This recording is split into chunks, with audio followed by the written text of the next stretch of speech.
সাইয়েদনা আবু বকরের মতো মানুষ তারা কেমন করে পেরেশান থাকতেন দেখেন। একটু কান লাগান, চারজন খলিফার কিছু জীবন নিয়ে কথা বলে নেই, ইজি হয়ে যাবে। সাইয়েদনা আবু বকর সিদ্দিক রাদিয়াল্লাহু তাআলা আনহু, তিনি শাসনকর্তা, একজন খলিফা, একজন সম্রাট। তিনি কি করতেন? রাষ্ট্রের দায়িত্ব পালন করতেন, আবার ব্যবসাও করতেন। তিনি একজন কাপড় ব্যবসায়ী ছিলেন। তার দোকান থেকে একজন কাস্টমার কাপড় নিয়ে যায়। 6 মাস পর সেই কাস্টমারের কাছে কাপড়টা পছন্দ হলো না। কাপড়টা আবার ফেরত নিয়ে এসে বলতেছে, আবু বকর, এই কাপড় আমার পছন্দ হয় নাই, কাপড়টা তুমি ফেরত নাও, টাকাটা আমাকে দিয়ে দাও। সাইয়েদনা আবু বকর রাদিয়াল্লাহু তাআলা আনহু কাপড়টা ফেরত নিলেন, টাকাটা তাকে দিয়ে দিলেন। দিয়ে দেওয়া মাত্রই তিনি হাউমাউ করে কান্নাকাটি করছেন। সবাই বলল, আবু বকর, তুমি কেন কান্নাকাটি করো? সামান্য কাপড় ফেরতের জন্য কাঁদতেছো? আমাদের তো তা মনে হয় না। তিনি বলছেন, তা ঠিক, আমি তো এই জন্য কাঁদতেছি না, কিন্তু কাঁদেন কেন আপনি? কি জন্য কাঁদেন? তিনি বলছেন, শোনো, এই কাপড় ক্রেতা, তার কাপড় পছন্দ হয় নাই, আমার কাছে সে কাপড়টা ফেরত দিয়ে টাকাটা ফেরত নিয়ে চলে গেছে। তার চিন্তা শেষ হয়ে গেছে। কিন্তু আমি আবু বকর যেদিন মরে যাব, আমি আবু বকর যেদিন দুনিয়া থেকে বিদায় নিয়ে নেব, বিচারের দিবস শুরু হবে, হাসর শুরু হয়ে যাবে, আখিরাত শুরু হয়ে যাবে। বিচারের সময় যদি আমার আল্লাহ আমাকে ডাক দিয়া, আড়ালে ডাক দিয়া যদি বলেন, আবু বকর, তুই আমার বান্দা ছিলি, তুই আবু বকর, তোর নামাজ, তোর রোজা, তোর হজ, তোর যাকাত, তোর দান, তোর সাদগা, তোর জিহাদ, কোনো কিছু আমি আল্লাহ আমার কাছে পছন্দ হয় নাই। এই যে তোর আমলনামাগুলো তোর কাছে আমি ফেরত দিলাম, তুই নিয়ে যা।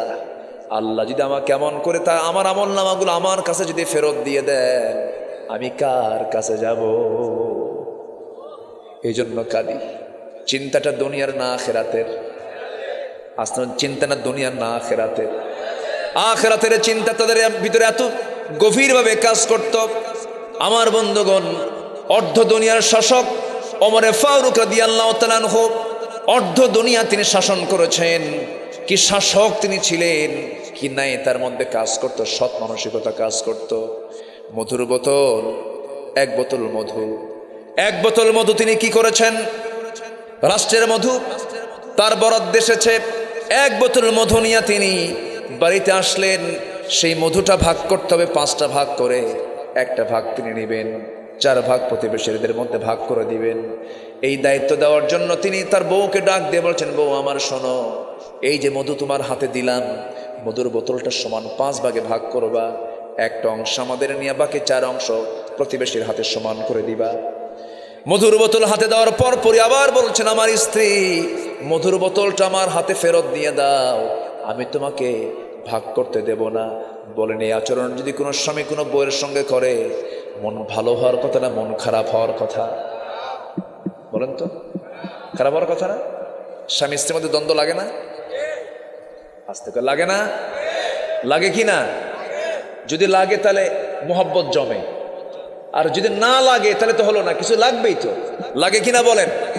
লাগে। আমার বন্ধুগণ, সাইয়েদনা ওমর ফারুক যখন মধুর বোতলটা হাতের মধ্যে নিয়ে নিলেন, বউ একটু মনক্ষুণ্ণ হলেন, মুখটা ভার হয়ে গেল। আমার স্বামী বুঝি আমার উপরে মনক্ষুণ্ণ হয়েছেন, আমাকে মাইন্ড করেছেন, আমাকে অবিশ্বাস করছেন। তিনি কোনো কথা বলছেন না। সাইয়েদনা ওমর ফারুক রাদিয়াল্লাহু আনহু করলেন কি? মধুর বোতলটা নিয়ে চলে গেছেন প্রতিবেশীর ঘরে। প্রতিবেশী একজনকে ডাক দিয়ে বলেন, প্রতিবেশী শোনো, এই মধুর বোতলে মধু আছে, মধুটা ভাগ করবে, সমান 5 ভাগে ভাগ করবে। তুমি 1 ভাগ নেবে, আমার প্রতিবেশী আরো 3 জন আছে, তাদেরকে 3 ভাগ দেবে, আর 5ম ভাগটা আমাকে দিয়ে দিবা। 5ম ভাগটা তিনি তার সমান অংশ একটা তিনি নিয়ে, মধু নিয়ে তিনি আসলেন বাড়িতে। এসে বউয়ের সামনে দাঁড়ায়া বলছেন, আমার বউ, আমি তোমাকে দারুণ ভালোবাসি, মোহাব্বত করি, আমি তোমাকে ট্রাস্ট করি, আমি তোমাকে খুব চুজ করি। আমি রাষ্ট্র চালাই, তুমি আমার পরিবার চালাও, আমার সন্তানগুলো লালন পালন করো, তুমি আমার জন্য বিশাল বড় সহযোগিতার হস্ত প্রসার করো, আমার পরিবারের সার্বিক কেয়ারটেকার তুমি করো। আমি তোমার প্রতি চিরকৃতজ্ঞ, আমি তোমার প্রতি খুশি। আল্লাহর কসম করে বলি, মধুভাগের দায়িত্ব আমি তোমাকে দেই নাই, সন্দেহ করি নাই। তুমি কম বেশি করবে এটা আমি মনে করি নাই। কিন্তু আমার বউ, আল্লাহর কসম করে বলি, এই মধুর বোতলে যে মধুটা আছে, সেই মধুটা যদি তুমি ভাগ করতে যাও, সমান 5 ভাগে ভাগ করতে পারবে। কিন্তু মধু তো তরল জিনিস। মধু যখন ভাগ করতে যাবে, 1 ফোঁটা মধু, 1 ফোঁটা হোক, 2 ফোঁটা হোক, 3 ফোঁটা হোক, কিছু মধু হাতে লেগে যাবে।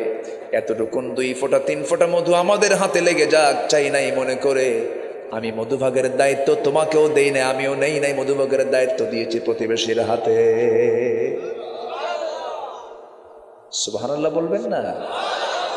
কিসের চিন্তা বলেন? পরকালের চিন্তা, হালালের চিন্তা। কিসের চিন্তা? হালাল। আজকে আমার আলোচনার মূল সাবজেক্ট হচ্ছে হালাল গ্রহণ, হারাম বর্জন। হালাল গ্রহণ, হারাম বর্জন। আমার বন্ধুগণ, দ্বিতীয় খলিফার নাম কি বলেন? বলেন বলেন বলেন বলেন। দ্বিতীয় খলিফার নাম কি বলেন?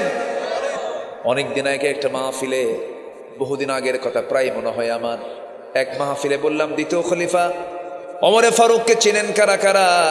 সামনে থেকে এক ছোট্ট ছেলে দাঁড়ায় বলে, হুজুর আমি চিনি। কে? আমাদের বাড়ির দোতলায় ভাড়া থাকে।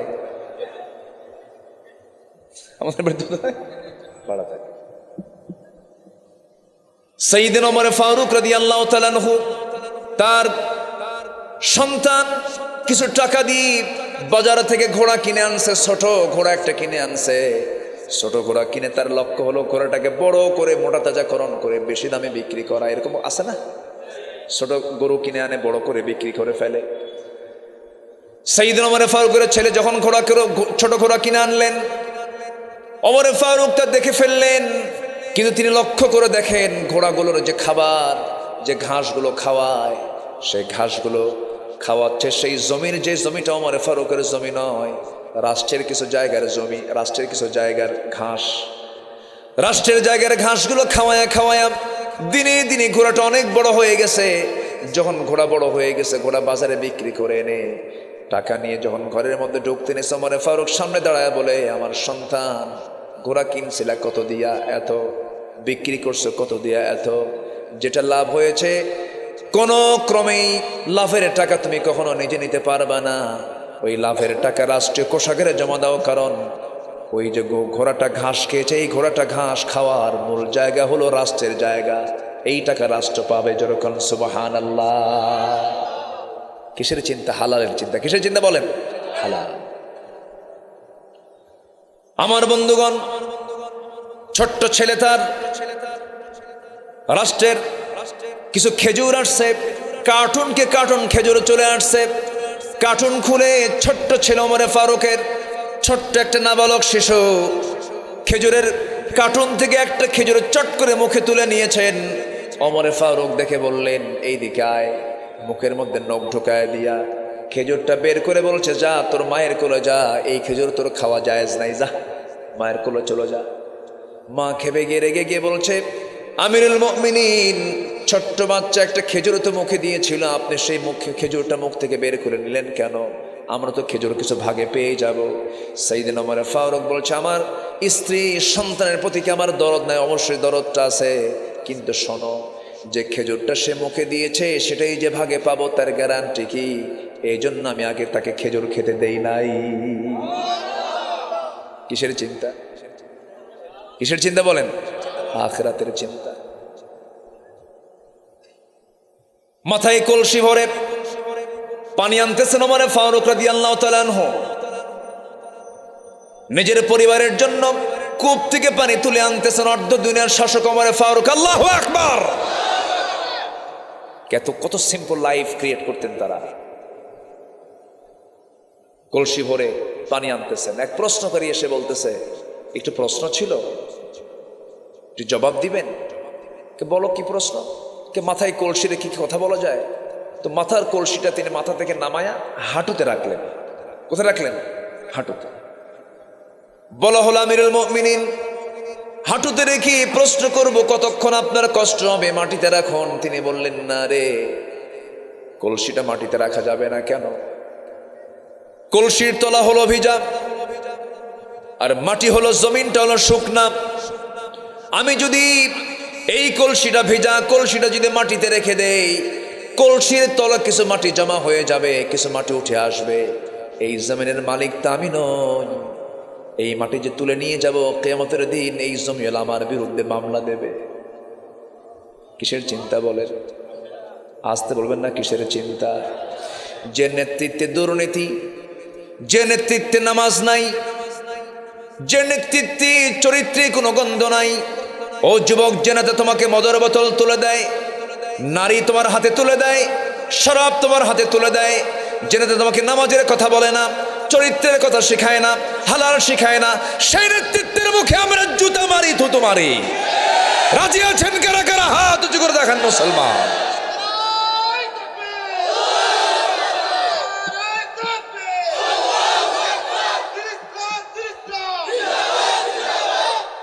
আল্লাহ কবুল করুন। জোরে বলি আমিন, আরো জোরে আমিন।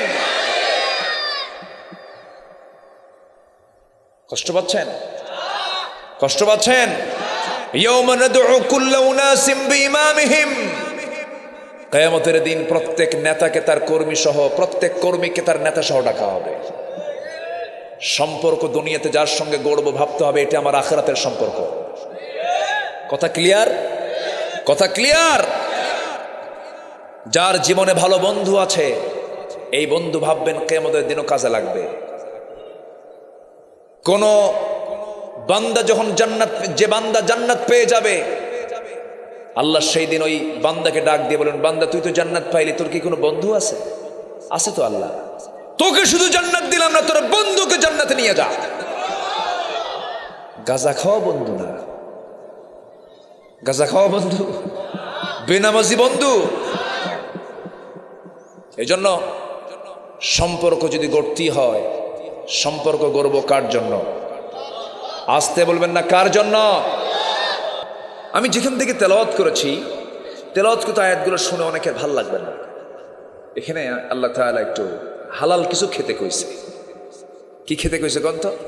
হালাল। কিন্তু আজকে আমাদের দুনিয়ায়, এখন আমাদের দেশে ধরেন, গোটা দুনিয়ার দিকে তাকান, সৎ কাম বেশি না অসৎ কাম বেশি? সৎ না অসৎ? অসৎ। ব্যবসাগুলো অধিকাংশ কি সৎ লোকের হাতে না অসৎ লোকের হাতে? সৎ লোকের হাতে না অসৎ লোকের হাতে? অসৎ লোকের হাতে। সৎ জিনিসটা আজকে একটা মানে কল্পনার বাইরে। একটা মানুষ সৎ থাকতে চায়, এটা খুব কঠিন হয়ে দাঁড়িয়েছে আজকের সমাজে। সম্মানিত ভাইয়েরা, কিন্তু আল্লাহ তাআলা বান্দাকে দেখতে চান অসৎ না সৎ। জান্নাত পাবে অনৈতিক ব্যক্তি না নৈতিক ব্যক্তি? যেতে নীতি সম্পন্ন মানুষ, সৎ মানুষ, তার জন্য আল্লাহ তাআলা জান্নাত রেখে দিয়েছেন। চোরের জন্য কি জান্নাত আছে? চোরের জন্য জান্নাত আছে? আল্লাহ তাআলা ভালো ব্যক্তির জন্য জান্নাত রেখে দিয়েছেন। এই জন্য আল্লাহ তাআলা দরদ করে মানুষকে ডাক দিয়ে গুরুত্বপূর্ণ একটা তথ্য দিচ্ছেন, তোমরা এই জমিনে খাবে, তোমরা খাবে হালালান তাইয়্যিবা, হালাল এবং পবিত্র, হালাল এবং পবিত্র খাবার তোমরা খাবে। আল্লাহ কোথাও কিন্তু বলেননি কম খাও। ডাক্তাররা কি কয়? আস্তে কয়। ডাক্তাররা কি কয়? কম খাও। আল্লাহ কিন্তু কোথাও বলেননি। আল্লাহ কিন্তু এরকম কৃপণ না।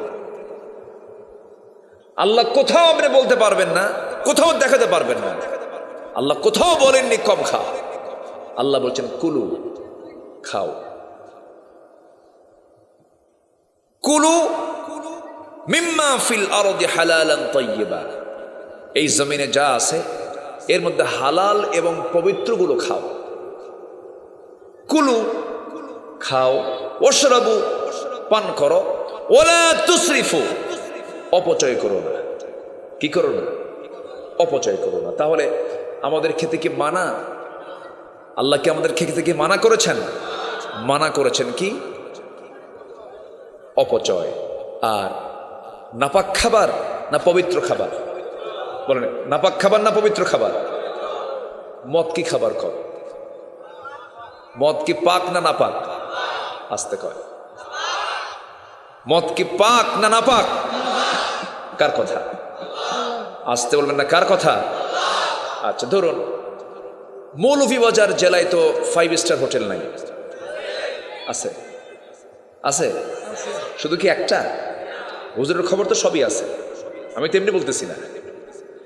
একমাত্র জেলা মৌলভীবাজার, কক্সবাজারের পরে একাধিক 5 স্টার হোটেল যে জেলায়, সে জেলার নাম কি? জেলার নাম কিন্তু মৌলভী। চিন্তা করে, এখানে কিন্তু অমৌলভী কেউ নাই। একটা 5 স্টার হোটেল চলতে গেলে 5 স্টার হোটেল ক্যাটাগরির শর্ত হলো সেখানে থাকতে হবে কি? হ্যাঁ কি বলেন? তাহলে পাক না নাপাক? বলেন পাক না নাপাক? আচ্ছা মদ কি আজকে হারাম না 1.5 বছর আগের থেকে হারাম? আচ্ছা তাহলে আমি যদি এই কথা বলি, এই কথা বললে কি আপনাদের কি অসুবিধা হবে? বলেন বলেন, অসুবিধা হবে? আল্লাহ যেটা হারাম বলেছেন আমি কি সেটা হালাল বলতে পারবো? পারবো, কোনো উপায় নাই। কিন্তু আমাদের সমাজে কিছু মানুষ আছেন, মসজিদ মে নামাজ পড়ো, হোটেল মে শরাব পেও, মসজিদে গিয়ে নামাজ পড়ো, হোটেলে গিয়ে মদ খাও, আল্লাহ খুশি থাক, শয়তানও যেন বেজার না হয়। বেচারা কি আছে না নাই? বলে সারা বছর বদমাইশি করে, রমজান মাস যখন আসে দাড়িটা ছেড়ে দেয়, দাড়ি কাটে না, বিড়িও খায় না, মাথার টুপিও বাদ দেয় না, শেষ রাতে তাহাজ্জুদ পড়ে, রোজার নিয়ত করে, চোখের পানি ফেলে ফেলে কান্দে, আবার শেষ দশকে ওমরা করার জন্য হুজুর কয়েকটা ভাড়া করে, হুজুরকে বলে হুজুর আপনার ভাড়াটাও আমি দেব, আপনার ওমরার টাকা আমি দিলাম, হুজুর চলেন মক্কা মদিনায়, যত গুনাহ করছে সব যেন ধুয়ে মুছে সাফ হয়। আসান এরকম আসে না? ধুয়ে মুছে গুনাহ সাফ করার জন্য কারে ভাড়া করে নিয়ে গেল? হুজুর। আমার দেশে আবার কিছু হুজুরও আছে, সিনেমা হল উদ্বোধন হবে, হুজুরকে নিয়ে যাই, হুজুর দোয়া করে আল্লাহ এই সিনেমা হলের কাস্টমার তুমি আল্লাহ বাড়াইয়া দাও। আছে কিন্তু আসতে করে, আছে না? নাই, আছে। আমার বন্ধুগণ ওমরা করে আসলো, আল্লাহর ঘর জিয়ারা করে আসলো, রমজান চলে গেল, নামাজও চলে গেল, রোজাও চলে গেল, আবার মদের বোতল নিয়ে বসলো। এই যে সে হালাল এবং হারাম দুটার সঙ্গেই তার জীবনটা সে শুরু করে দিল। আল্লাহ বলছেন না না, ওয়ালা তালবিসুল হাক্কা বিল বাতিল, তোমরা সত্যের সঙ্গে বাতিলটাকে মিশ্রণ করো না, হকের সঙ্গে বাতিলকে মিশ্রণ করো না। তাআওয়ানু আলাল বিররি ওয়াত তাকওয়া ওয়ালা তাআওয়ানু আলাল ইসমি ওয়াল উদওয়ান, ভালো কাজে পুণ্যের কাজে তোমরা সহযোগিতার হস্ত প্রসার করো, কখনো পাপের কাজে তোমরা সহযোগিতার হস্ত প্রসার করো না, ওই কাজে তোমরা যেও না। মদ এই শব্দ যখন বলেই ফেলেছে, একটু বলেই ফেলি 2-3 লাইন। মদ এমন একটা গুনার কাজ, মদ হচ্ছে রাসূল বলেছেন সমস্ত পাপের মা, সমস্ত পাপের মা। আল খামরু উম্মুল খাবাইস, আমার রাসূল বলেছেন মদ হচ্ছে সমস্ত পাপের মা।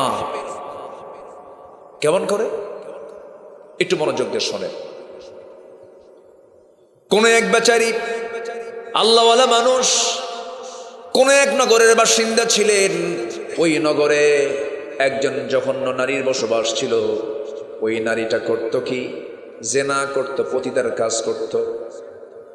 সে একদিন মনে মনে চিন্তা করল, বহু পুরুষের জীবন নষ্ট করে দিয়েছে,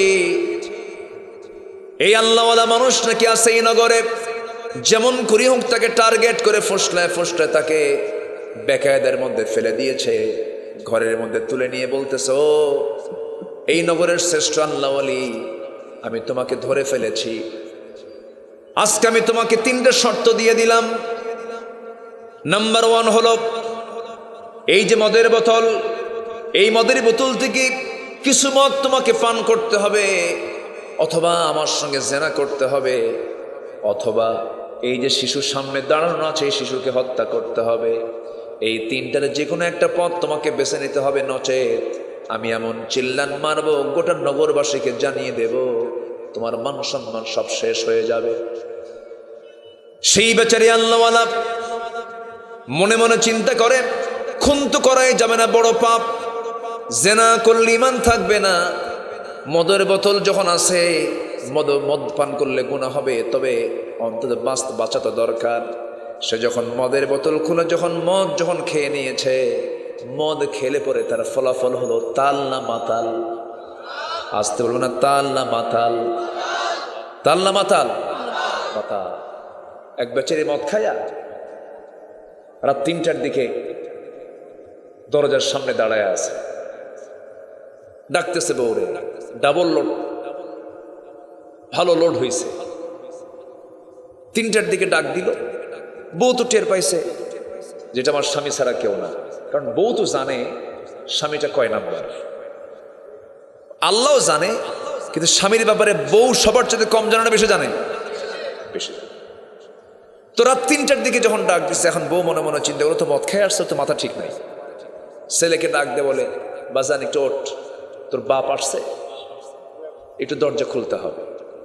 দুজন মিলে দরজার কাছে দরজাটা খুলছে, খোলার সঙ্গে সঙ্গেই চোখ লাল টকটকা, এরকম চোখ লাল টকটকা চোখ মিলে বউর দিকে তাকায় বলে, আম্মা আসসালামু আলাইকুম। বউ কয়, হাই রে পোড়া কপাল, তোমার কি একটু হুঁশ নাই? পাশে আমার যুবক ছেলে দাঁড়ানো, তোমার যুবক ছেলে দাঁড়ানো, তোমার কি একটু হুঁশ নাই? তুমি কাকে আম্মা বলে ডাকো? যুবক ছেলের দিকে তাকায় বলে, দুলা ভাই আসসালামু আলাইকুম। এখন বলেন, মদের ফলাফল হলো, নেশার ফলাফল হলো, তার মধ্যে হিতাহিত কোনো জ্ঞান থাকে না, হিতাহিত কোনো জ্ঞান থাকে না। আল্লাহ তাআলা তিনি তো ভালো জানেন যে মদ্যপানের ক্ষতিটা কি। আমার বন্ধুগণ, ওই আল্লাহওয়ালার কথা বলছিলাম, মদের বোতল থেকে যখন কয়েক ঢক মদ যখন সে পান করে ফেলেছে, যে জীবনে জর্দা খায় নাই, প্রথম দিন যদি জর্দা খায় কি হতে পারে বলেন? হবে না? এটা কিছু ঘটবে তো। কয়েক ঢোক মেরে দিয়েছে, মাতাল হয়ে গেছে। মাতাল হলে পরে জেনা হবে কি হবে না বলেন? জেনা হয়ে যাবে। জেনাও হলো, যে জেনাকে ভয় পেয়েছিলেন, যে খুনকে ভয় পেয়েছিলেন, সেই খুনটাও হয়ে গেল, জেনাও হয়ে গেল।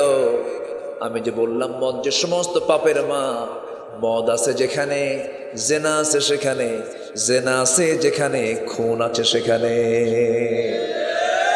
ঠিক কিনা? আইয়ামে জাহেলিয়াতের যুগে war, women and wine, 3W নিয়ে তারা ব্যস্ত থাকতো। 3W, war, women and wine.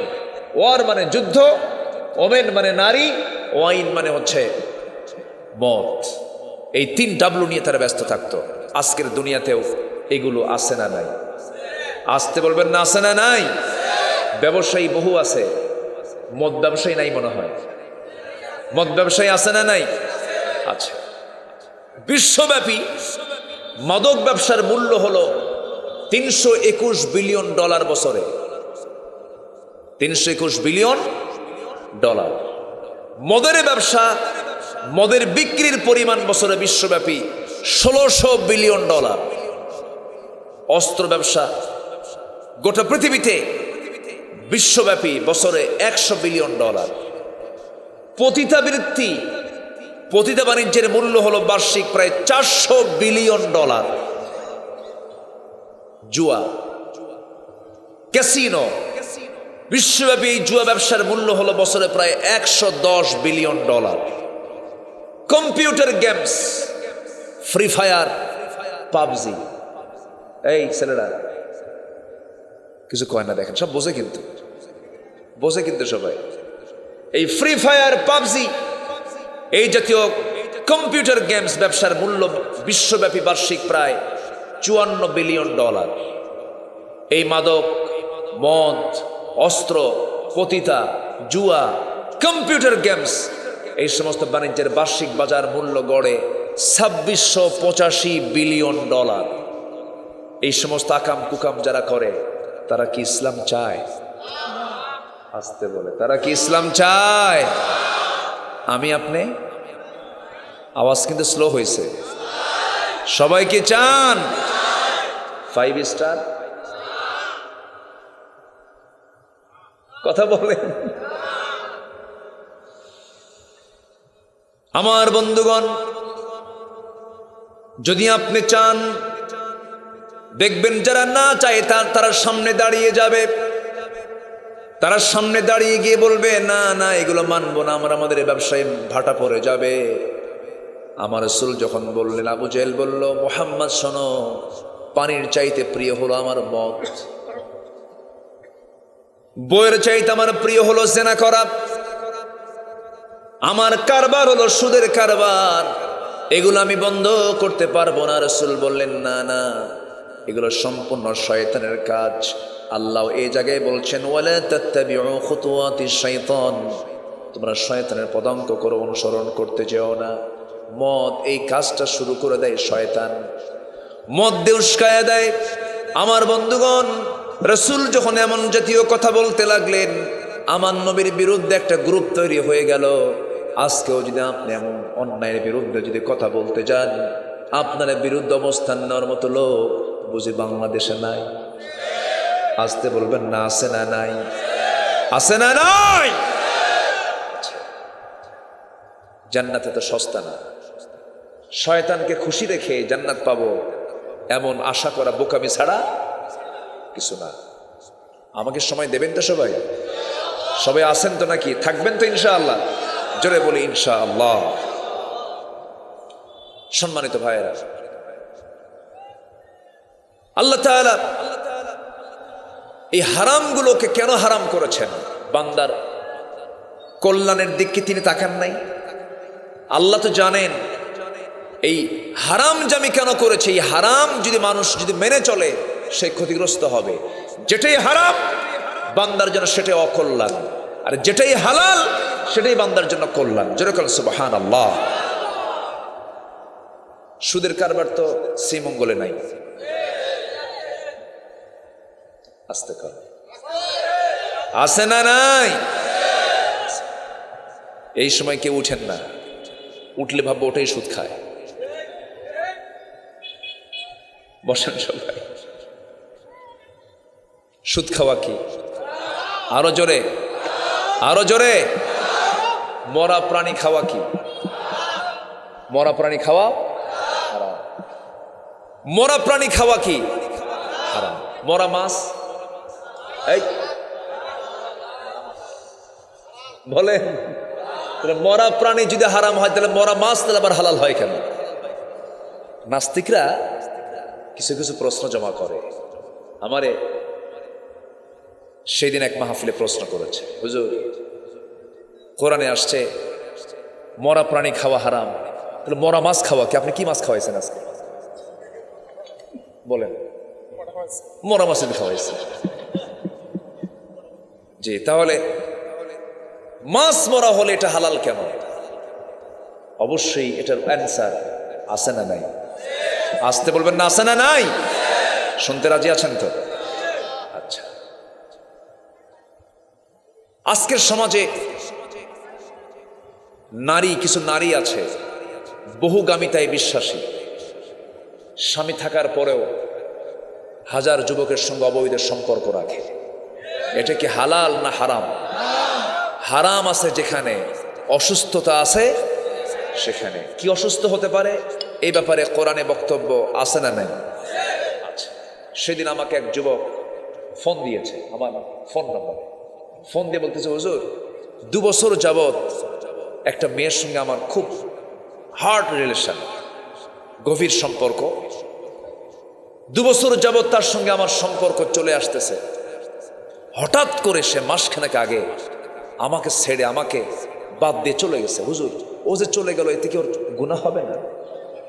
প্রশ্নের সাইজ দেখছেন তো? বললাম, তুমি ফোন দিয়েছো কেন বাবা? তুমি আসো আমার সামনে এসে প্রশ্ন করো, থাপ্পড় এক কান খায় যাও। এই হচ্ছে অবস্থা। আল্লাহ তাআলা একটা নারীর জন্য একজন স্বামীকে কেন সিলেক্ট করলেন? একাধিক কোন স্বামী সে গ্রহণ করতে পারবে? একাধিক কোন পুরুষের সঙ্গে সে যদি মিলিত হয়, সে কি সুস্থ না অসুস্থ?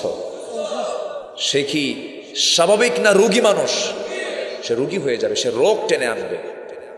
আল্লাহ তাআলা কত আগে এই সমস্ত ব্যবস্থাপনাগুলো করে দিয়েছে। আমার মায়েরা মাহফিল আছেন কিনা জানি না, আপনারাও শোনেন কথাগুলো। আল্লাহ তাআলা তালাক নামে একটা সূরা দিয়েছেন। তালাক দেওয়া জায়েজ আছে, কিন্তু তালাকটা হলো নিকৃষ্ট হালাল। কি হালাল বলেন? নিকৃষ্ট হালাল। ভিক্ষা করা জায়েজ আছে, কিন্তু এটা নিকৃষ্ট হালাল। হালাল তবে তো অপছন্দনীয় হালাল। আপনার জন্য এটা জায়েজ আছে, কিন্তু অপছন্দের জায়েজ এটা। তালাক হলো নিকৃষ্ট হালালের একটা অংশ। কিন্তু তালাকটা যে দেওয়া হলো, যে নারীকে তালাক দেওয়া হয়, সে নারী যদি অন্য কোনো স্বামীকে গ্রহণ করতে যায়, ইসলাম বলে দিয়েছে তাকে কয় মাস অপেক্ষা করতে হয় বলেন? তালাক প্রাপ্তা না, বিধবার জন্য 4 মাস 10 দিন, বিধবার জন্য আরবাআতু আশহুরিন ওয়া আশরা, বিধবার জন্য 4 মাস গুনে গুনে 10 দিন। কোরআনে আছে না নাই? কিন্তু তালাক প্রাপ্ত নারীর জন্য আল্লাহ রাব্বুল আলামিন বলেছেন, ওয়াল মুতাল্লাকাতু ইয়াতারাব্বাসনা বিআনফুসিহিন্না সালাসাতা কুরু, 3 কুরু পর্যন্ত, 3 মেনস্ট্রুয়াল টাইম পর্যন্ত, 3 ঋতুস্রাব পর্যন্ত তাকে অপেক্ষা করতে হবে। 3 মাস 10 দিন পর্যন্ত অপেক্ষা করতে হবে। এর আগে অন্য কোনো স্বামী সে গ্রহণ করতে পারবে না। তাহলে তালাক প্রাপ্তার জন্য 3 মাস, বিধবার জন্য 4 মাস কেন করা হলো? পশ্চিমা কিছু চিকিৎসকরা, পশ্চিমা কিছু চিকিৎসা বিজ্ঞানীরা তারা গবেষণা চালালেন এই 2টা আয়াতের উপরে। গবেষণা করতে নিয়ে তারা দেখতে পেলেন, যখন কোনো নারী, যখন কোনো পুরুষের সঙ্গে সংগ্রামে লিপ্ত হয়ে যায়, স্বামী স্ত্রী যখন ইন্টারকোর্স কমপ্লিট করে, নারী হলো রিসিভ করার জাতি, পুরুষ হলো দেবার জাতি। নারী তার দেহে স্বামী থেকে আসা প্রোটিন, ব্যাকটেরিয়াগুলো সে তার দেহের মধ্যে এটা গ্রহণ করে নেয়, মাথা থেকে পা পর্যন্ত প্রভাব বিস্তার করতে থাকে। স্বামী থেকে আসা, তার স্বামী থেকে পাওয়া যে প্রোটিন ব্যাকটেরিয়াগুলো, এটা তার শরীর থেকে মুছে যেতে 1 মাসে 30% চলে যায়, 2 মাসে 60% চলে যায়, 3 মাসে 90% চলে যায়, 3 মাস 10 দিন পার করলে 100% তার শরীর থেকে ব্যাকটেরিয়া প্রোটিনগুলো আগের স্বামীর সব চলে যায়। যদি কোনো মহিলা 1 মাসের মাথায় যদি অন্য স্বামী, অন্য পুরুষ গ্রহণ করতে যান, ডাবল ব্যাকটেরিয়া সে তার শরীরে বহন করতে গেলে নতুন নতুন ডিজিজ আক্রান্ত হয়ে যাবে, নতুন রোগে আক্রান্ত হয়ে যাবে। এই জন্য আল্লাহ তাআলা সুন্দর করে তাকে 3টা মাস অপেক্ষা করতে বলেছেন। যেরকম সুবহানাল্লাহ। কার বিধান? আসতে বলবেন না, কার বিধান? আল্লাহর বিধান। আমার ভাইয়েরা, বিধবা নারীর জন্য 4 মাস 10 দিন কেন করা হলো? 1 মাস কেন বেশি বলা হলো? এর কারণটা হলো, তালাক যখন হয়ে যায়, এখানে ঘৃণা সৃষ্টি হয়ে যায়।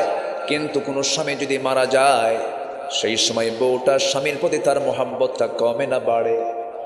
বেড়ে যায়। হারে আমার স্বামী মারা গেল, দরদটারও বেড়ে যায়, দ্বিগুণ দ্বিগুণ মোহাব্বতটা বাড়তে থাকে। এই মোহাব্বতটা বেশি থাকার কারণে স্বামী থেকে আসা সেই প্রোটিন ব্যাকটেরিয়াগুলো তার শরীর থেকে যেতে আরো 1 মাস সময় বেশি লেগে যায়। আল্লাহ চান না সমাজে অসুস্থতা বেড়ে যাক, আল্লাহ চান না রোগী হয়ে যাক কেউ। এই জন্য আল্লাহ রাব্বুল আলামিন এই সমস্ত বিধিবিধানগুলো দিয়েছেন। ওই পশ্চিমা চিকিৎসা বিজ্ঞানীরা গবেষণা করে শেষ পর্যন্ত বলতে বাধ্য হয়েছেন, এই দুনিয়াতে যদি কোনো সুস্থ সবল নারী যদি থাকে, পুরুষ যদি থাকে, নারী যদি থাকে, সেটা হলো যে সমস্ত মুসলিমরা ইসলামকে মেনে চলে তারাই হচ্ছে পৃথিবীর সবচেয়ে সুস্থ নারী পুরুষ। যেরকম সুবহানাল্লাহ। হালাল মানলে লস না লাভ? হালাল মানলে লস না লাভ? আমি যা একটা ধরছি আজকে, রাগ করতেছেন নাকি আপনারা? এগুলো কি জীবনের জন্য দরকার আছে না নাই? আচ্ছা আমার বন্ধুগণ, আল্লাহ রাব্বুল আলামিন আমার জন্য যা হারাম করেছেন সেটা আমার জন্য কল্যাণ, যেটা আমার জন্য হালাল করেছেন সেটা আমার জন্য কল্যাণ।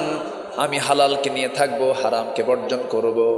আল্লাহ রাব্বুল আলামিন এক জায়গায় বলছেন, আহাল্লাল্লাহুল বাই'a ওয়া হাররামার রিবা। আল্লাহ ব্যবসাকে হালাল করে দিয়েছেন, সুদকে করে দিয়েছেন হারাম। সুদকে করে দিয়েছেন হারাম। হারামের কাছে যেও না, হারামের ধার ধারবে না, হালাল ভিত্তিক জীবন যাপন করবে। হালালের শান্তি যা আছে হারামের মধ্যে সেই শান্তিটা নাই। আল্লাহ রাব্বুল আলামিন সেই জন্য বারবার এই কথাটা অনেক জায়গায় বলেছেন। আমার বন্ধুগণ, এরপরে সেকেন্ড আয়াতে আল্লাহ রাব্বুল আলামিন বলেন, ইন্নামা ইয়া'মুরুকুম বিস-সুই ওয়াল ফাহশা ওয়া আন তাকুলু আলাল্লাহি মা লা তা'লামুন। নিঃসন্দেহে শয়তান তোমাদেরকে খারাপ কাজের জন্য অর্ডার দেয়, ফাহশা কাজের জন্য অর্ডার দেয়। অতএব তোমরা তার কথা না শুনে শুনবে কার কথা? বলেন, আসতে বলবেন না কার কথা? আসতে বলবেন না কার কথা? আল্লাহর কথা। জীবন সাজাবো দুনিয়াকে সামনে রেখে না আখিরাতকে সামনে রেখে। দুনিয়া সাজাবো দুনিয়াকে সামনে রেখে না আখিরাতকে সামনে রেখে। আল্লাহর সৃষ্টির দুই পিঠ, আল্লাহর সৃষ্টির দুই পিঠ। আমি কি শেষ করে দেবো আলোচনা? এই যে দুই একজন করে ওঠে যে একটু বসেন। সময় তো জীবনে বহু ব্যয় করেছি আমরা। মাহফিলে এসে যদি মনে হয় যে উঠবো কখন, নামাজে দাঁড়িয়ে যদি মনে হয় তেলাওয়াতটা খুব লম্বা হয়ে যাচ্ছে, শেষ হবে কখন নামাজ, ভাবতে হবে ওয়াসওয়াসা দেওয়ার জন্য মিস্টার ইবলিস আসে না নাই? ইবলিস মনে হয় শ্রীমঙ্গল আসে না, চা বাগান তো আসে। ইবলিস কি শ্রীমঙ্গল আসে? এখানে কি আসে? আসে শ্রীমঙ্গল আসে? শয়তান আসে না? কই? সব জায়গায় আসে। মুসা আলাইহিস সালাতু ওয়াস সালাম একদিন জিবরাইলকে নিয়ে কথা বলছেন, সামনে শয়তান দাঁড়ায় আছে। জিবরাইল বললেন, শয়তান কাজ পাস নাই, নবীর কাছে আসা লাগে। ইবলিস কয়, জিবরাইল মুসা তো দুনিয়াতে আছে, মুসার বাপ আদম আর হাওয়াকে জান্নাতের মধ্যে যায় ওয়াসওয়াসা দিছে। শয়তান যদি জান্নাতের ভিতরে গিয়ে আমার আব্বা আদম এবং হাওয়াকে যদি ওয়াসওয়াসা দিতে পারে, সেই ইবলিস তো শ্রীমঙ্গলের রাস্তা চিনে না। আছে না নাই? আচ্ছা একটু বসেন না, একটু বসেন। কেউ না উঠি, আমি আস্তে আস্তে আলোচনার শেষের দিকে আস্তে আস্তে চলে যাব। আপনি যতক্ষণ থাকবেন আমি ততক্ষণ থাকবো। জোরে বলি ইনশাআল্লাহ। তাহলে আমরা হালালে থাকবো না হারামে থাকবো? এক লাইন একটা কথা, দামি কথা, একটু মনোযোগ দিয়ে শোনেন। আমি যদি এই দুনিয়াতে হারামকে না বলি, আমার আল্লাহ তাআলা আমার জন্য জাহান্নামকে না বলবেন। এত আস্তে সুবহানাল্লাহ বললেন। আমি যদি এই জাগতিক জীবনে হারামকে না বলে হালালকে হ্যাঁ বলি, আল্লাহ আমার জন্য জান্নাতকে হ্যাঁ বলে দিবেন। তাহলে আমার যা আজকের সাবজেক্ট, এটা কি মূল সাবজেক্ট না? বলেন তো, বলেন এটা কি মূল সাবজেক্ট না? মূল সাবজেক্ট হালাল এবং হারামকে চেনা, হালাল এবং হারামকে বেছে বেছে চলা। বাঁশঝাড় এলাকায় আছে কিনা জানি না। বাঁশঝাড়কে কি বলে আপনাদের এলাকায়? বাঁশঝাড়ি বলে। বাঁশঝাড়ের মধ্যে যখন কেউ ঢোকে, দৌড় মারে না দেখে দেখে হাঁটে? কেন? হ্যাঁ, বুড়া বুড়া বুড়া কি? আচ্ছা যাই হোক, ডালপালা নাই, ডালপালা নাই, ডালপালাও আছে। আপনি যদি চোখ বন্ধ করে একটা দৌড় মারেন, আপনার চামড়া কি ঠিক থাকবে? আপনার পা কি ঠিক থাকবে? থাকবে না। আপনি বাঁশঝাড় অতিক্রম করতে গেলে হাত দিয়ে ডালগুলো সরায় দিবেন, দেখে দেখে দেখে দেখে পার হবেন। আপনি দেখে দেখে যে পার হলেন, কি বাঁচলো আপনার? শরীরটা বাঁচলো, চোখটা বাঁচলো, দেহটা ক্ষত থেকে বাঁচলো। ঠিক তেমনি এই জাগতিক জীবনে যারা সোজা দৌড় না মেরে, যারা একটু বেছে বেছে সুদ খাবো না, জেনা করব না, সুদ না ব্যবসা করব, জেনা না বিয়ে করব, বিকল্প ব্যবস্থা আছে না নাই বলেন তো? আসতে বলবেন না, আছে না নাই?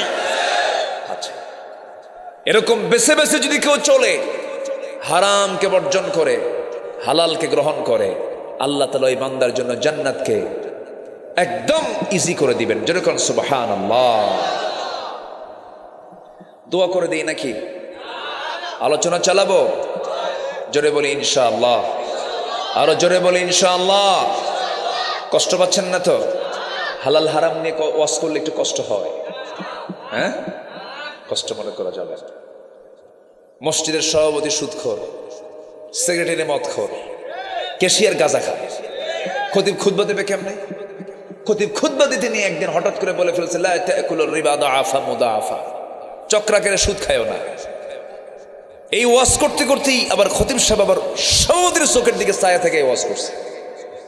সভাপতি মাইন্ড করছে। নামাজ শেষে সভাপতি এসে বলতেছে, হুজুর আপনি সুদের বিরুদ্ধে ওয়াজ করবেন ভালো কথা, কিন্তু ওয়াজের সময় আপনি আমার দিকে ছায়া থাকলেন কেন? কি কথা কি বুঝতেছেন আপনারা? আজকে মসজিদ কমিটির দায়িত্ব তারা পালন করবে কেন? মসজিদ কমিটির দায়িত্ব সুদখোর মদখোর পালন করতে পারে না। মসজিদ কমিটির দায়িত্ব পালন যদি করে তারা, তাদেরকে ঘাড় ধাক্কা দিয়া ওই পথ থেকে তাদেরকে বিচ্যুত করা দরকার, ঠিক কিনা? কেন তারা পালন করবে? সম্মানিত ভাইয়েরা, সুদ খাওয়ার সর্বনিম্ন গুনাহ হলো নিজের মার সঙ্গে জেনা করা। কম কথা এটা? আল্লাহ তুমি সবাইকে বোঝার তৌফিক দাও। জোরে বলি আমিন, আরো জোরে আল্লাহুম্মা আমিন। কথা তো অনেক আছে এখনো জমা। মরা মাছ খাওয়া কি মনে আছে আপনাদের? বলবো তো, কথা আছে তো। এত ভালো মানুষ, কোন লোক ওঠে না তো, দেখেন তো, কেউ তো ওঠে না। বাড়ি যাবেন না আপনারা? বাড়িও যাবেন না? তাহলে আমি যাই, আমিও যাবো না। খুব ভালো, বলি আলহামদুলিল্লাহ। কিন্তু এই এলাকার যে নাম, এই নাম মুখস্থ করতে তো কামসারা। গোপেন্দ্র গঞ্জ কামসারছে, এই নাম মুখস্থ করতে তো কামসারা। জি, আল্লাহ তাআলা আমাকে এখানে বারবার নিয়ে এসেছেন। আল্লাহ যেন আমাদের সম্পর্ক যেন আখিরাত পর্যন্ত গড়ায় দেন। জোরে বলি আল্লাহুম্মা আমিন। আমার দিকে তাকান। সাইয়েদনা ওমর ফারুক রাদিয়াল্লাহু তাআলা আনহু একদিন ঘোড়া কিনতে গেছেন। কি কিনতে গেছেন? ঘোড়া। আগের যুগে প্রধান বাহন কি ছিল? উট আর ঘোড়া। মরুভূমির জাহাজ বলা হতো উটকে, আর মোটর সাইকেলের বিকল্প হলো কি? ঘোড়া। দ্রুত গতিতে চলতেন তারা এটা দিয়ে। তো ঘোড়া লাগবে, ঘোড়া কিনতে গেছেন। ঘোড়াওয়ালার কাছ থেকে ক্রয় বিক্রয়ের চুক্তি কমপ্লিট করে ঘোড়া কিনে ঘোড়ায় চড়েছেন সাইয়েদনা ওমর ফারুক রাদিয়াল্লাহু তাআলা। ঘোড়ায় চড়ে এই 3-4 মাইল যেতে না যেতেই ঘোড়ার 4টা পা অকেজ হয়ে গেছে। 4টা পা যখন অকেজ হয়ে গেছে, তখন ভাবলেন তো সে আমাকে নষ্ট ঘোড়া দিচ্ছে, অকেজ ঘোড়া দিচ্ছে, অসুস্থ ঘোড়া দিয়েছে। চলে গেছেন ঘোড়াওয়ালার কাছে। ঘোড়াওয়ালা, তুমি কি মনে করো নাই আমি কে? আমি ওমর, তুমি আমাকে এরকম একটা অসুস্থ ঘোড়া দিলা। আমি এই ঘোড়া নেব না, ঘোড়াটা নিয়ে নাও, টাকাটা ফেরত দাও। ঘোড়াওয়ালাকে অসম্ভব, আমি টাকা ফেরত নেব না। কেন? আমি কি আপনাকে অসুস্থ ঘোড়া দিছি? আপনি যখন নেন আমার কাছ থেকে, আপনি কি অসুস্থ নিয়েছেন না সুস্থ নিয়েছেন? সুস্থ তো, অসুস্থ হয়ে গেছে আপনার কাছে, আপনি আমার দোষ দেন কেন? ওমরে ফারুক বলছেন, না, তুমি হাজারো বোঝালে আমি বুঝবো না, তুমি আমাকে টাকা ফেরত দাও। ঘোড়াওয়ালা কয়, আপনার কথাও ঠিক নেই, আমার কথাও ঠিক নেই, চলুন আদালতে যাই। কোথায় যাই? আদালতে। একজন ঘোড়াওয়ালা বাদী হয়ে কার বিরুদ্ধে মামলা করে? কার বিরুদ্ধে বলেন? লোকটা কি না, যে মামলা দিছে সে কি একজন ঘোড়াওয়ালা, ঘোড়া বিক্রেতা, খলিফার বিরুদ্ধে মামলা দিচ্ছে। বলতেছে চলেন যাই, দুজন যে মামলা দেব। দুইজনে চলে গেছেন আদালতে। আদালতের প্রাঙ্গণে যে ভিতরে ঢোকা মাত্রই আদালতের জাস্টিস বিচারপতি কাজী শুরাইহ ইবনুল হারিস আল কিন্দি রাহমাতুল্লাহ আলাইহি ওমরে ফারুককে দেখেই তিনি দাঁড়ায় গেলেন। দাঁড়ায় গিয়ে সালামুন আলাইক ইয়া খলিফাতুল মুসলিমিন, হে খলিফাতুল মুসলিমিন, আপনাকে সালাম জানাচ্ছি। আপনার মতো ব্যক্তি এই জায়গায় কেন, কি হয়েছে বলুন। তিনি বলছেন শোনেন কাজী সাহেব, এই যে আমার বাদী, মামলাবাদী আমার বিরুদ্ধে মামলা দায়ের করেছে, ঘোড়া আমি নেব না, অসুস্থ ঘোড়া সে দিয়েছে, টাকা ফেরত চাই, সে টাকাও ফেরত দেয় না, কি করা যায়। দুজনের মুখ থেকে তিনি জবানবন্দি নিলেন। দুজনের মুখ থেকে কথাগুলো শুনে আস্তে করে চিন্তা ভাবনা করে এবার বলছেন, আমিরুল মুমিনিন, খলিফাতুল মুসলিমিন, আল্লাহর কসম করে আমি যে জায়গায় বসে কথাগুলো শুনতেছি এবং ফয়সালা দিচ্ছি, এই জায়গায় বসে আমি কোনোদিন ওমরকে দেখব না, ঘোড়াওয়ালাও দেখব না, আমি দেখব ন্যায় বিচার। সুবহানাল্লাহ বলবেন না? আমি দেখব কি? ন্যায় বিচার। আমি যদি ন্যায় বিচার করি, আল্লাহ আমার ন্যায় বিচার করবেন। আমি যদি অন্যায় বিচার করি, আল্লাহ আমার জন্য শাস্তি দিবেন। কারণ আল্লাহ তাআলা সেদিন আরশ আজিমের ছায়ার নিচে 7 শ্রেণীকে জায়গা করে দিবেন। এর মধ্যে 1 নম্বর শ্রেণী হলো ইমামুন আদিলুন, যারা ন্যায় বিচারক। আমি অন্যায় বিচার করতে পারবো না। এবার তিনি বলছেন, আমিরুল মুমিনিন, আপনি এখন সুস্থ হয়ে আমার সামনে কথা বলছেন, 5 মিনিট পর যে আপনি সুস্থ থাকবেন তার গ্যারান্টি কি? তার কোনো গ্যারান্টি নাই। তার যদি গ্যারান্টি নাই হয়, লেনদেন তো ক্লিয়ার হয়ে গেছে।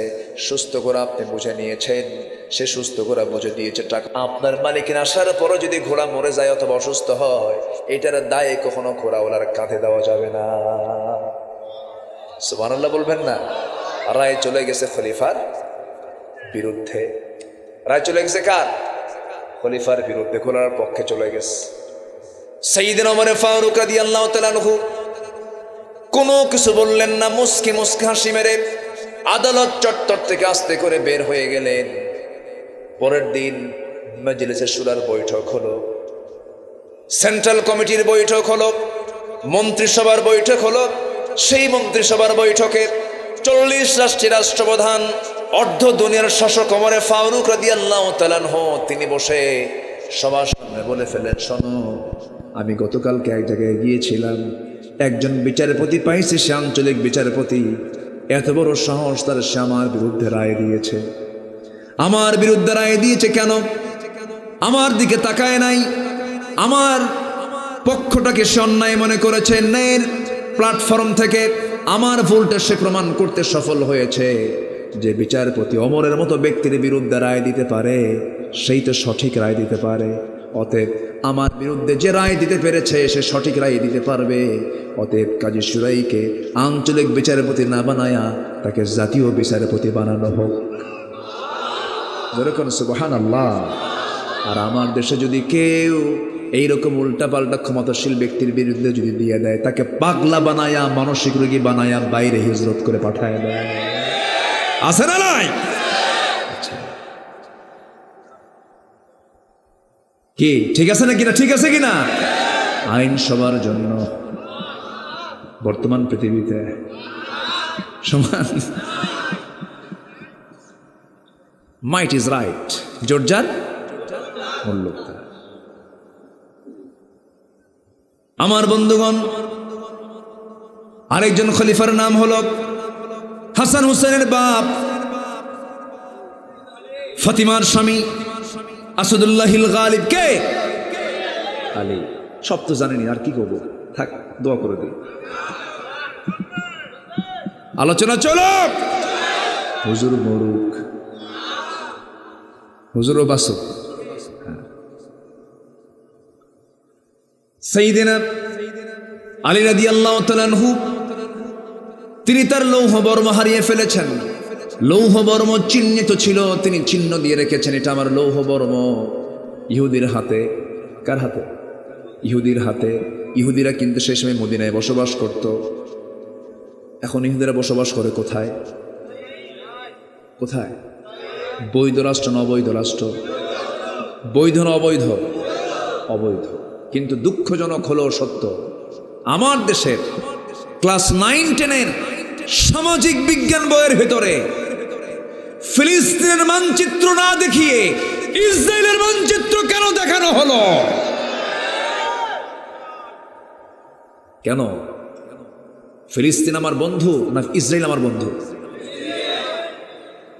যে মানচিত্র সাজানো হয়েছে এটা কি বৈধ না অবৈধ? বাইতুল আকসা কাদের? আমাদের বাইতুল আকসা।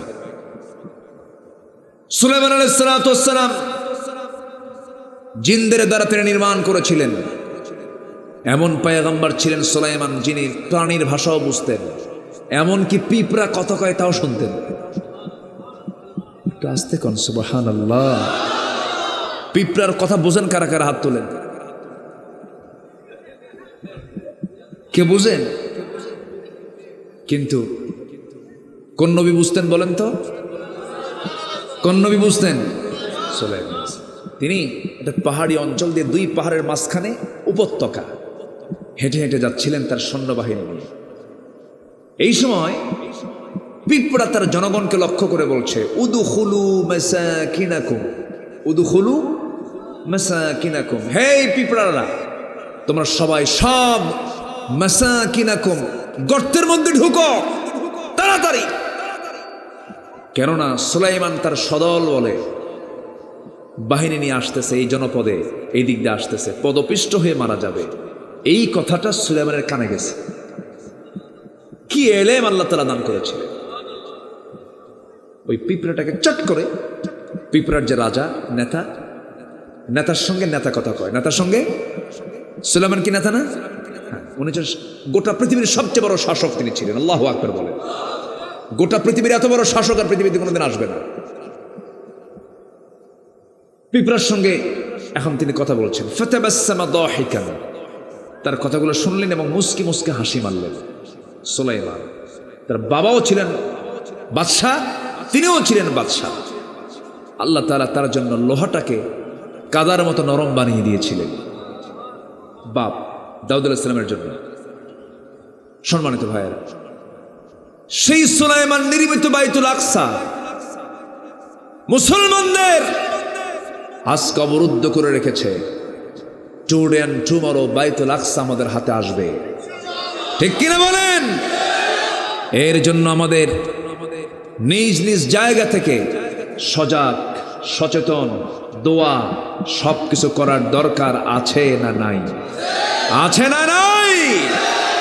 দোয়ার চাইতে বড় কোন অস্ত্র আছে? এক নম্বর অস্ত্র কি করা? দোয়া। আল্লাহর ঘর অবরুদ্ধ করে রেখেছে। ফিলিস্তিনের লক্ষ লক্ষ ভাই বোনদেরকে রীতিমতো হত্যা করছে, জাতিসংঘের কোনো টনক নড়ে না। আর ইসরায়েলের একটা কুত্তা মরলে টনক নড়ে, ঠিক কিনা? দুঃখ লাগে, এটা দুঃখ লাগে। তবে হ্যাঁ, এই ইসরায়েলদের বিরুদ্ধে ইহুদিরা একদিন ধ্বংস হয়ে যাবে। ইমাম মেহেদী আসবেন, ঈসা আলাইহিস সালাতু ওয়াস সালাম আসবেন। এরা যেই পাথরের পিছনে দাঁড়াবে সেই পাথরের জবান খুলে যাবে। পাথর বলবে, এই যে ইহুদি একটা ধর, এর মার। আল্লাহু আকবার বলেন। একটা গাছের আড়ালে দাঁড়াবে, সে গাছের নাম হচ্ছে গারকাত। এই গারকাত গাছটা কথা বলবে না। এই জন্য ইদানিং ইসরায়েলরা ওরা গারকাত গাছটা, ওই যে কাঁটাওয়ালা গাছ, এই গাছটা বেশি করে লাগাচ্ছে। মানে ওটা হচ্ছে ইসরায়েলি গাছ। কি গাছ কর? সব হাদিসে আসছে এগুলো। সম্মানিত ভাইয়েরা, দেখ, ইহুদি সাইয়েদনা আলীর লৌহ বর্মটা চুরি করেছে। বললেন যে, এই তোমার হাতে লৌহ বর্ম, এটা আমার তো। ইহুদি কয়, এটা আমার। কেন এটা আমার? কেন এটা আমার? এই পৃথিবীতে সবচেয়ে মিথ্যুক একটা জাতি আছে, তার নাম কি বলেন তো? ইহুদিরা। এবং সবচেয়ে বাঁকা জাতি কারা? ইহুদিরা। এবং সবচেয়ে বুদ্ধিমান কারা? এদের বুদ্ধিও কিন্তু পাকা, প্রচুর প্রচুর মেধাবী এরা। চোরের বুদ্ধি কম লাগে না বেশি লাগে? আসতে পারে। চোরের মধ্যে প্যাঁচ কম না বেশি? আচ্ছা, বাড়িওয়ালার ঘুম বেশি হয় না চোরের ঘুম বেশি হয়? বলেন কার ঘুম বেশি হয়? বাড়িওয়ালার ঘুম তো হবেই, তার তো কোনো টেনশন নাই, কিন্তু চোরের টেনশন বেশি। ইহুদিদের বুদ্ধি বেশি। আমি এটা জরিপ করে দেখছি, আমি যতটুকু স্টাডি করেছি, এত বুদ্ধি কেন এদের? এর কারণ হলো আল্লাহ তাআলা এই জাতিকে দুনিয়াতেই জান্নাতের খাবার খাওয়াইছিলেন। মান্না সালোয়ার মতো খাবার এদেরকে দেওয়া হয়েছিল। খাওয়াইছে না? খাওয়াইছে। কিন্তু এরপরে বললো এই মান্না সালোয়া খাওয়া আমাদের হবে না। কেন? মশলা খাওয়া। মশলা কি খাওয়াবে? মশলা। আদা সিহা ও বাসালিহা, আদা রসুন খাবো আমরা, এগুলো খাবো না। জান্নাতের খাবার ওদের পছন্দ হয় নাই। এত বড় বেকুব এরা। অতি চালাকের গলায় দড়ি। এরা বহু নবীকে পর্যন্ত হত্যা করেছে, অনেক নবীকে পর্যন্ত হত্যা করেছে, অনেক নবীকে পর্যন্ত মেরে ফেলছে। আমার নবীর খাদ্যের মধ্যে বিষ ঢুকায় মারতে চেয়েছে এরা। সেই হুদির কি আমাদের বন্ধু হতে পারে? বন্ধু হতে পারে? পারে না। খুব মিথ্যা কথা বলে এরা। বিশ্বের বাজার নিয়ন্ত্রণ করছে কারা? বলেন। বাটা কাদের? কিটক্যাট কাদের? তারপরে এই যে কোকাকোলা, পেপসি, সব তো ওদের। গোটা বিশ্বের বাজার নিয়ন্ত্রণ করছে ওরা, বিশ্বের অস্ত্র নিয়ন্ত্রণ করছে ওরা, মদের ফ্যাক্টরি নিয়ন্ত্রণ করছে ওরা, সমস্ত কিছুর কন্ট্রোল অ্যাপস, এই যে হোয়াটসঅ্যাপ, ফেসবুক, বড় বড় যে সমস্ত এইগুলো সব কিছুর নিয়ন্ত্রণ করা। এমনকি আমেরিকার ক্ষমতায় কারা বসবে আর কাদেরকে হটাবে, এটা নিয়ন্ত্রক ইসরায়েল। এত ভয়ঙ্কর একটা জাতি, মাত্র 1 কোটি মানুষ গোটা দুনিয়া জুড়ে। তারা কিভাবে মোকাবেলা করছে? সেই সময় মুসলমানদের সক্ষমভাবে মোকাবেলা করার জন্য ডিপ্লোম্যাটিক চিন্তা করার দরকার আছে না নাই? আসতে বলবেন না, আছে না নাই? বিচ্ছিন্ন হওয়া যাবে না, বিচ্ছিন্নতা দেখানো যাবে না। আল্লাহর ঘর আকসা রক্ষার স্বার্থে, দিন প্রতিষ্ঠার স্বার্থে সমস্ত দ্বন্দ্ব ভুলে গিয়ে এক কালেমার ছায়াতলে আবদ্ধ হয়ে ওই বাতিলদের মোকাবেলা করার জন্য মুসলমানদের প্রস্তুতি নিতে হবে। মুসলমান, আল্লাহ বোঝার তৌফিক দান করুন, আল্লাহ বোঝার তৌফিক দান করুন। আমরা হানাফি কোনো পরিচয় দিতে যাব না। আমরা আহলে হাদিস পরিচয় আমাদের বড় পরিচয় নয়, হানাফি পরিচয় বড় পরিচয় নয়, সুন্নি পরিচয় বড় পরিচয় নয়। আমাদের পরিচয় হলো আমরা মুসলমান, আমরা মুসলমান, আমরা মুসলমান। ঠিক কিনা? সমস্ত দ্বন্দ্বের প্রাচীর ভেঙে ফেলতে হবে। আলিয়া কওমের দ্বন্দ্ব, আলিয়া কওমের প্রাচীর ভেঙে ফেলতে হবে। সুন্নি, তারপরে কি বলে ওহাবি, এই সমস্ত নামগুলো দিয়ে বিচ্ছিন্নতা দূর করে একটা প্ল্যাটফর্মে এসে বাতিল দুর্গে আঘাত হানার সময় এসেছে মুসলমান। আল্লাহ বোঝার তৌফিক দান করুন, আল্লাহ বোঝার তৌফিক দান করুন। জোরে বলি আমিন। সম্মানিত ভাইয়েরা, সাইয়েদনা আলীর কথা বলছিলাম, কথা বলবো কিন্তু ঘড়ি তো অনেক বাজে। হ্যাঁ বাজুক। ফজর পড়বেন কারা কারা? হাত তোলেন। ফজর আগে রিপোর্ট নেই, আগে দেখি, আগে রিপোর্টটা আগে নেই। ফজর পড়বেন কারা কারা? একটু হাত তোলেন। বলি আল্লাহ আমাদেরকে ফজর, জোহর, আসর, মাগরিব, এশা 5 ওয়াক্ত সালাত আদায় করার তৌফিক তুমি আল্লাহ দিয়া দাও। জোরে বলি আমিন, আরো জোরে আমিন। কষ্ট পাচ্ছেন? সবচেয়ে বড় আসামি কি আল্লাহর কাছে বলেন তো? সবচেয়ে বড় আসামি কি আল্লাহর কাছে বলেন তো? যে নামাজ পড়ে না। পৃথিবীতে সবচেয়ে বড় চোর কে বলেন তো? বলেন কে? কি বলেন? কোন চোর? নামাজ পড়বো আমরা কয় ওয়াক্ত? 5 ওয়াক্ত। আমার বন্ধুগণ, সাইয়েদনা আলীর কথা বলছিলাম। লৌহ বর্ম নিয়ে ইহুদি বলল এটা আমার, ইহুদি বলতেছে এটা আমার, আলী বলতেছেন এটা আমার। শেষ পর্যন্ত ইহুদি বলে চলেন আমরা বিচারের মুখোমুখি হয়ে যাই। যে বিচার করেছিলেন ওমরের বিরুদ্ধে, সেই কাজী শুরাইয়ের কাছে গিয়ে বিচারে যখন থেমে গেছে, কাজী শুরাই বলতেছেন আমিরুল মুমিনিন আপনি এই জায়গায় কেন? কেই যে আমার লৌহ বর্ম, সে আমাকে দিচ্ছে না। আপনার যে লৌহ বর্ম, আপনার সাক্ষীকে আপনি সাক্ষী নিয়ে আসুন। এবার তিনি বলছেন আমার সাক্ষী হল আমার দুইটা ছেলে। এবার কাজী শুরাইহ বলতেছেন আমিরুল মুমিনিন, সাক্ষী কখনো আদালতে ছেলের জন্য বাবার সাক্ষী, বাবার জন্য ছেলের সাক্ষী কখনো গ্রহণযোগ্য হয় না। সাইয়েদনা আলী খেপে গিয়ে বললেন, ও বিচারপতি, তুমি কি ওই হাদিসের কথা ভুলে গেছো? আমার দুটো সন্তানের ব্যাপারে রাসূল বলেছেন সাইয়্যিদা শাবাবি আহলিল জান্নাহ, জান্নাতের সমস্ত যুবকদের সর্দার হলো আমার হাসান হোসাইন, তাদের সাক্ষী কি তুমি পছন্দ করবে না? কাজী শুরাইহ বলছেন হাদিসটা আমারও জানা আছে আমিরুল মুমিনিন, কিন্তু আমি রায় আপনার পক্ষে আমি দিতে পারবো না, সাক্ষী জোগাড় করতে হবে। সাক্ষী ছাড়া কখনো আপনার পক্ষে আজকে রায় যাবে না। সাইয়েদনা আলী সাক্ষীর অভাবে সেখান থেকে হেরে চলে আসলেন, ইহুদির কাছে তার লৌহ বর্ম থেকে গেল। সাইয়েদনা আলী মুস্কি মুস্কি হাসি মেরে শাহাদাত চত্বর থেকে তিনি জায়গা ত্যাগ করে আসতেছেন। ইহুদির চোখে ইহুদির চোখ বেয়ে বেয়ে টপ টপ করে পানি পড়তেছে, আর মনে মনে চিন্তা করতেছে, আহারে ইসলামটা কত সুন্দর, ইসলামটা কত সুন্দর ন্যায়, ইসলামটা এত সুন্দর শাসন ব্যবস্থা, খলিফার বিরুদ্ধে রায় চলে যেতেছে কিন্তু কোনো কিছু করার থাকতেছে না। ইহুদি চক্ষু বন্ধ করে সাইয়েদনা আলীর হাতটা ধরে বলতেছে, আল্লাহর কসম করে বলি ও আলী, এই লৌহ বর্ম তোমার, কিন্তু তোমাদের ইসলাম যে এত সুন্দর, এত সুন্দর তার শাসন ব্যবস্থা, বিচার ব্যবস্থা, আপনি আমাকে পড়িয়ে দেন লা ইলাহা ইল্লাল্লাহু মুহাম্মাদুর রাসূলুল্লাহ। জিকির করি লা ইলাহা, আর জোরে লা ইলাহা,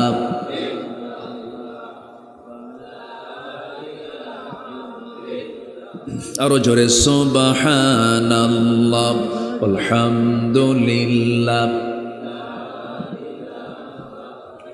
আরো জোরে লা ইলাহা, আরো জোরে সুবহানাল্লাহ।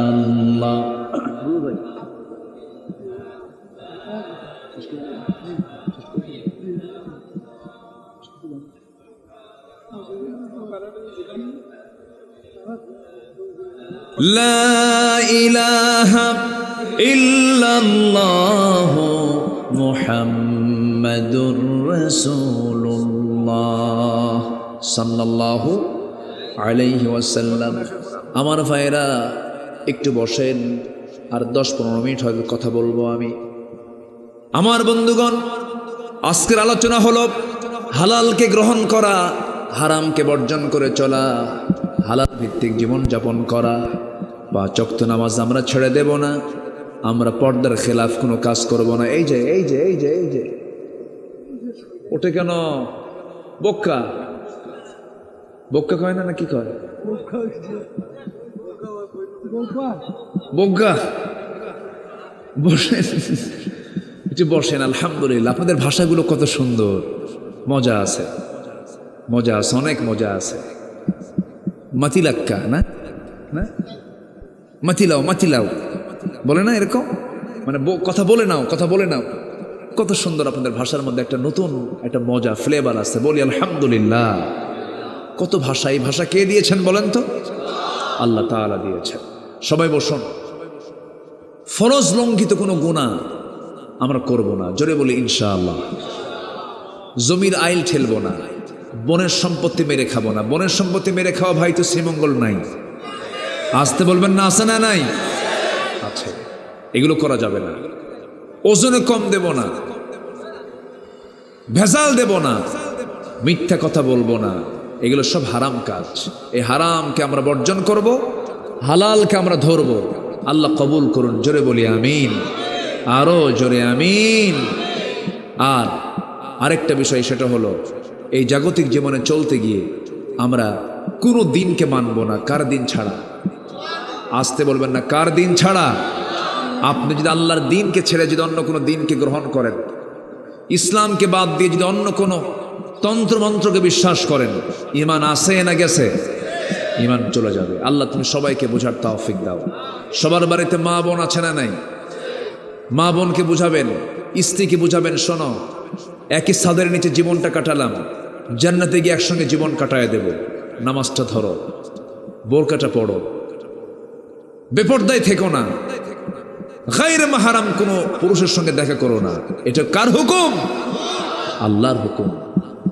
মেয়ের বাবা আপনি মেয়েকে সচেতন করে দিবেন, আপনার স্বামী বউকে সচেতন করে দিবেন, আপনি বাবা মেয়ের দিকে নজর রাখবেন, আপনি বাবা আপনি ভাই আপনি বোনের দিকে নজর রাখবেন। এগুলোর দায়িত্ব কে দিয়েছেন বলেন তো? আল্লাহ তাআলা দিয়েছেন। পর্দা করা কি? আরো জোরে বলেন, আরো জোরে বলেন। পর্দা বিরোধী কর্মকাণ্ড আমার দেশে আছে না নাই? আচ্ছা, এগুলোকে রুখে দাঁড়াতে হবে। মা বোনদের পর্দার আওতায় নিয়ে আসতে হবে। পর্দা করেই সব কিছু তারা করবেন, এতে কোনো আপত্তি নাই। তারা পড়বেন, গবেষণা করবেন, স্টাডি করবেন, শিক্ষকতা করবেন, সব কিছু করবেন, কিন্তু শর্ত হলো তারা ড্রেস কোড মেনে পর্দার নিয়ম পদ্ধতি মেনে তারা করবেন। আল্লাহ তুমি মা বোনদেরকে বোঝার তৌফিক দিয়ে দাও। আমরা নামাজের মতো করে বসি, আমরা সোজা এখন চাইবো কার কাছে? আল্লাহর কাছে চাবো। আল্লাহ যেন আমাদের সকলের গুনাহগুলোকে মাফ করে দেন। জি, আল্লাহ যেন আমাদের সকলের গুনাহগুলোকে মাফ করে দেন। সবাই নামাজের মতো করে বসি, আমরা আল্লাহর কাছে চাবো। আজকের মাহফিলে সবার জন্য দোয়া হবে, আশেপাশে যত কবরবাসী শুয়ে আছেন তাদের জন্য দোয়া হবে।